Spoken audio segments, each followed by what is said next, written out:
Mahigit 5,000 Muslim ang nakisa sa pagtitipon sa Quirino Grandstand. Ito'y para ipakita ang suporta kay Pangulong Duterte. Si Jed Del Rosario may report.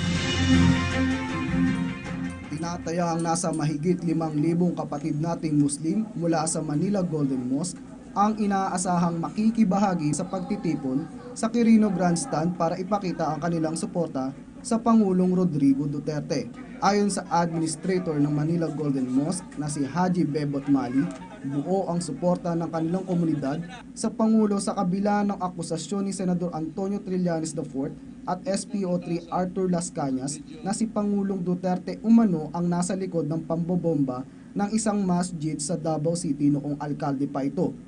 The more he attacked the president, the more na nagiging solid ang Muslim ngayon. Dahil alam namin si Duterte from Mindanao may dugong Muslim, may mga apong Muslim, hindi niya magawa na patayin niya mga kapwa niyang Muslim.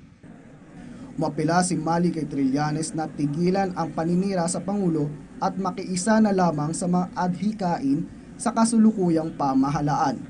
Giit ng opisyal, hindi anya masisira ng mga akusasyon ang kanilang tiwala sa Pangulong Duterte. Para naman kay DILG Assistant Secretary Hamid Ladjakahal, isang biyaya sa mga Muslim si Pangulong Duterte.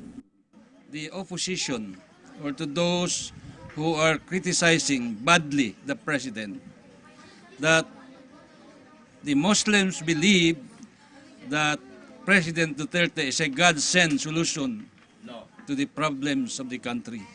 Nananawagan naman si MNLF Commander Jack Moro sa mga kritiko ng gobyerno. I would like to appeal to the opposition to please give peace a chance and please give chance to President Duterte to prove his worth. Para sa PTV News, JD Del Rosario.